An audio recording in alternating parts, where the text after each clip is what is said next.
Hey guys, this is Maria from showitsocial.com, and in this video I'll show you how to use photo stickers on Instagram stories. Instagram allows you to upload any photo from your camera roll as a sticker on your story. Follow these steps and you will find out how you can do it. Log into your Instagram account and go to the Home tab. Swipe right or click on your story in the top left corner of the screen.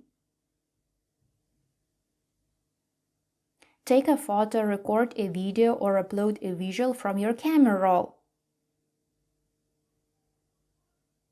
After that, hit the sticker icon at the top of the screen.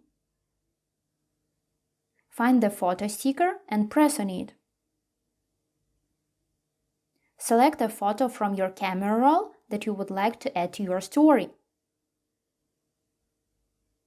Now resize an image and place it anywhere on the screen. Keep in mind that you may insert multiple pictures as stickers on the same story. Don't forget that you may also insert emojis, GIFs, draw or write something on your story if you want. Once your story is ready, click on the Send To button and share your story. That's it! I hope this guide was helpful and you were able to use photo stickers on Instagram stories. Don't forget to like this video and visit us at showitsocial.com.